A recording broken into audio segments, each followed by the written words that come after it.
Hey there guys, and welcome back to another FPV guide video. Thank you for watching. Today I'm going to be showing you a new, or fairly new, product from Swellpro. They actually make waterproof drones, but they also have made, this is their second carbon fiber 220 size racing drone, the Swift2. It flies really well. It comes very well tuned out of the factory and has a unique but very comfortable radio. So this is for the guys that want to be a little bit different. So check it out. Let me show you what's in the box.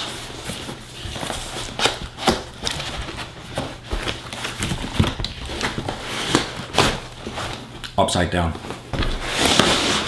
That's better.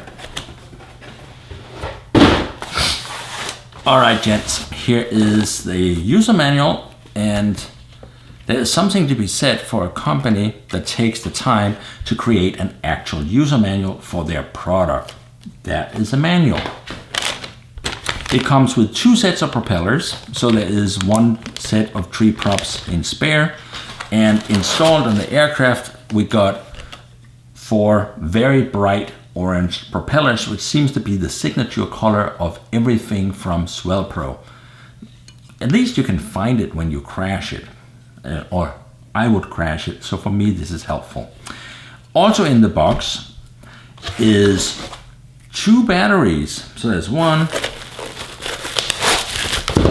ouch, and a second one, and a fairly large one at that. That is a 3S 2600 battery that you get 2 of stock, and they advertise that you can fly for about 15 minutes with that. I do believe that if you're flying somewhat conservatively. I guess I'm not that conservative yet because I only got about 12 minutes, but I still consider that quite a long, fun, enjoyable ride. And the aircraft out of the box is comfortable with flying 4S. So that's a whole different story. If you want to go to a 2200 4S, you get a lot more aggressive aircraft, or maybe go down to a smaller, like an 1800 milliamp 4S. But let's take a look at the stuff here. So in the box, as I said, and you saw me pulling it out, is the aircraft itself. There's also the batteries, and there is a fairly pedestrian 2, 3, and 4 cell charger. Nothing really big under the sun here. There's a balance charger. Those are great because they basically balance each of your cells to the correct 4.2 charge that they should be having. Oh, there is 2 spare motor propellers right here. And here is a USB cable to connect this because it comes loaded with CleanFlight, and you can connect it to CleanFlight. And down in the bottom, I find this thing here. Look at this. What kind of considerate people include an actual spanner? All you have to do, plop it on there, and you are ready to change propellers. Seriously guys, these things cannot be $100. Why don't everybody put one of these in the box when they ship one of these things? But I gotta tell you, as I've learned with Swellpro, the owner actually fly FPV, and you can see there's a lot of nice little touches here, because while it's probably not going to win the next multi-GP $250,000 race, it's the kind of nice quad you built to fly and enjoy day after day if you happen to own a company that makes drones. And it looks nice. It's very polished. So let me get the radio out and we can get on to showing you all the parts. Here's the radio. And I told you this was a bit of an eclectic, different looking radio. Down here, to turn it on, you have 2 buttons. You need to hold both of those down. And there comes the music, and you are turned on. You can see, you can read it right here. And it also actually gives you voltage for the aircraft. So this one shows you telemetry, which is very nice. So up on top here, you arm the motors. Literally flip this down and the prop spins up. You can turn the lights on the motor on and off. And over here you have stabilize, and it's an interesting choice actually. You have stabilize, advanced, and immediate. Personally, I would have stabilized, intermediate, advanced, so that when you flip up, you don't immediately go from stabilized, which is basically beginner, to advanced, to intermediate. But here's the great thing. You can actually change your channel assignment, or rather your mode assignments in clean flight very, very easily. Just go into modes and just slide the scrubbers over so that the middle gives you intermediate and all the way down gives you advanced.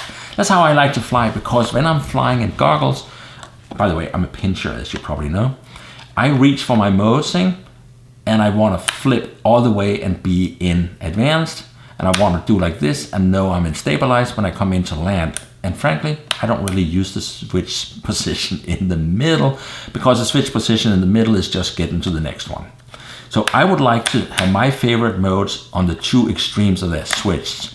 Finally, over here is another funny little feature, namely that you can turn the OSD on and off. So if you don't want to see the OSD and the remaining battery in the goggles, flip this down. Now you've got clean video. I guess if you're recording goggle video, then it's actually kind of cool to be able to turn off the OSD. There is not really a use for the two scrollers here, but they're probably there because Swellpro also makes some quite cool video drones. You should go to swellpro.com and check out their video and all the other products. They're also coming out with a waterproof racing drone. Until that thing learns to flip over, I'm not so sure if I want to crash quarter mile out in the ocean, but that's a different story. I'm definitely wanting to try a waterproof racing drone by the beach. So do go and check out that on their website, and also tell them that you saw this video. So I'm just going to put the radio over here and let's take a closer look at the aircraft. The main frame here, which is a one-piece 4mm 100% carbon fiber frame, and you'll see right here, it literally goes in one piece all the way right here, all the way down. This is one sheet of 4mm carbon fiber. Unless you are a very aggressive racer, you are unlikely to bust a 4mm sheet of carbon fiber. That's gonna take a lot of commitment, but hey, listen, I acknowledge that everything can be broken and somebody will break this. Thankfully, the spare parts are not terribly expensive. Now, looking at the rest of it, up here is the camera. A surprisingly high quality 800 TV line camera. You get a really clean video picture with this one, much cleaner than most stock cameras I've seen out there, so they definitely are delivering on the details. Very clean camera. And notice how this built up house to protect the camera right here. This comes up and it has the sideways sheet of carbon fiber, so that in a crash, when the battery wants to hit here, it's not gonna break off your camera. And it's also not going to break off the antenna, which is a right-hand circular polarized 5.8 gigahertz antenna. And the VTX is sitting right down here in the, look at the design concept here. We have the camera out front here. All of this is camera. Down here in the protected box, completely locked in, is the flight controller and the VTX and the receiver. You got the receiver antennas up on the end here, right next to the power cable, which is really nice because the receiver is sitting in here. And you can actually, so you're not having any problems that you're gonna scrape it off or damage it in a crash. Right here you see, you have the channel assignment LED right here, and you have the toggle thing. You are gonna need like a little screwdriver to toggle it. And I do believe, if I remember right, just hold it down for 3 seconds to change band and click, click, click through the band. So the usual fare. I'm a big fan of the cleanness. One of the things you don't see very much on these things is all the cut edges of this carbon fiber has been rounded and polished. It's just a superb finish. There's really no other way to say this.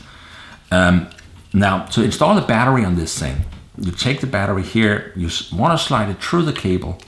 And it took me a while because in the beginning I put it on the other direction. Then you want to get it down here and push it up a little bit so you don't pinch the cables at the end. You can see right now it is all the way in, and I'm kind of pushing it in. And then you just strap the cable and do like that, and now it's tied down. And I'll turn this, because this is how they told me to do it. And that, of course, works a lot better. Look at that. Now the propellers are not getting into any batteries. Much better. So here we have it. Now, and you look at this thing here. I don't know if you can see this. Try to move it around a little bit. You can see there's 2 batteries here. The radio is fully charged. Hello. The radio is fully charged, but it shows the second battery down here is almost empty. This is because I haven't charged this battery after I flew it. So right now it says fly mode. Up here on this switch, we arm it, and now it's armed. So it didn't want to start up before. That's because it had too much angle. So you need to make sure you're level before you actually start. I'm just going to flip the switch again, and that kills the motors. I like to have the motor arm and kill on a switch because I can hit it with a finger when I'm crashing. If I'm crashing into something, I have the motors disarmed before I'm hitting the ground. That way you avoid getting into the ground and have the motor go and trying to dig itself a hole in the ground after it hits. So that's how I habitually fly. I do like the carbon fiber sticker on the battery. I do, of course, understand that that's not making any difference to have a carbon fiber sticker, but it's pretty. Here on the side, you have the micro USB plug right here. That micro USB is the one that you plug into a PC or a Mac laptop, and you can customize all of these settings from scratch for the entire aircraft. On the bottom of this, and before I handle this more, unplug. I get a little nervous, and now it's telling us that we lost connection, so let's turn this off also. I get nervous having powerful motors right in my face here. On my cheat sheet, I have that the motors are 2205 2300 kVs. In my opinion, the ESCs that's inside in the protected case here, and you can see how it's vented. There's a ton of ventilation holes cut in here to get air into these ESCs, but it's nice because it gives us a very clean design here. The arms are free of everything other than just one cable. But the ESCs are 25 amp, and I would have liked to see a 40. And here's an interesting thing about how they're advertised. They're advertised as 25 amp, peaking at 40. So that means if you're flying 4S and you rib it, apparently the ESCs are going to be just fine, and you're going to be able to blow 40 amps through these. I have only flown this 3S, and on 3S you don't really have a need for the 40 amp. However, coming back to the aircraft, the one thing that the Swellpro leaves me with is how nicely it's finished. Like I said in the beginning, this is a bit like a gentleman's Cadillac. It's very nice. It's really clean. It is $530 to get into the ready-to-fly kit with 2 batteries, radio, and everything. So it's not one of the cheaper products out there. I mean, come on. It's been raining crap copters all year from China. You know, genuine plastic like this thing. This thing is 4mm carbon fiber, really neatly finished, looking great. Did I mention I like this thing? I like the way it looks, I like the finish. And it comes with the 3S batteries. That's gonna get you the longer flight time. And it's fascinating that it's also then, when you throw a 4S battery on there, you can actually get a very aggressive. So it's kind of like, yes, you can tune and race a sports Cadillac. It's just never gonna win the Le Mans, but it's gonna be a lot of fun to drive. And I think that's essentially what this is. So if you're looking for a fairly no hassle, fairly fast, easy to fly, gentleman's racer, I would say this has your name all over it. If you can live with the orange radio, well, that's of course a much bigger question, because who has orange radios? But I gotta say, I like it. It's very, very comfortable. It's not overly heavy, and it's comfortable to fly. So I don't think it's such a big problem. And by the way, it's powered by 4 AA's on the back, so you don't have to charge it. And I haven't run out of batteries yet. So as I said, I've flown 10 batteries, and this still says it's fully charged. So I imagine the batteries are gonna last me for a while.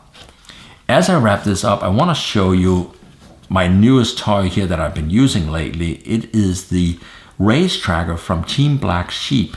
This goes fantastic with this. Every time I've been out flying the last month, I've been using this race tracker. The way you connect it is you take your smartphone and you use the Drone Squad app.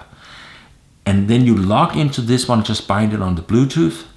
And every time your racecraft passes, your phone will announce your lap time to you. The brilliant thing about that is, as I fly, I hear the lap time. So you do your figure 8 between that tree, back over and coming around. And then you realize you're flying, say, 26.8 seconds. You get your turn a little tighter, and next thing you know, you're flying 27 seconds. You just lost a second.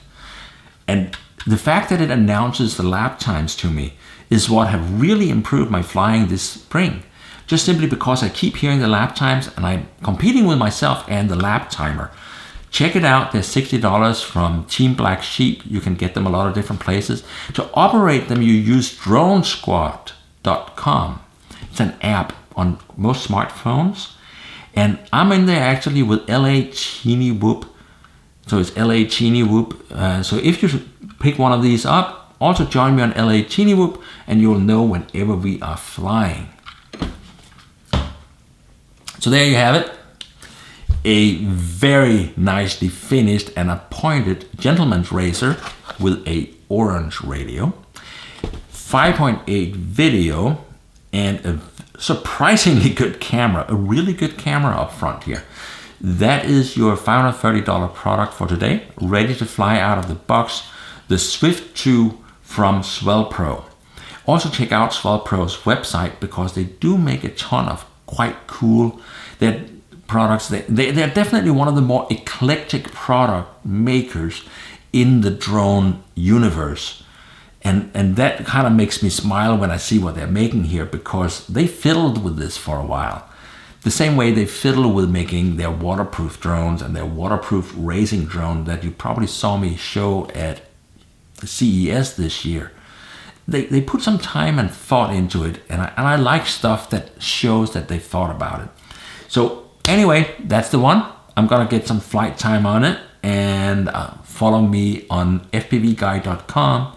Of course, also on Instagram, fpvguy, and on Facebook. So make sure you click in the corner down here, click subscribe, and I'll have more videos for you shortly.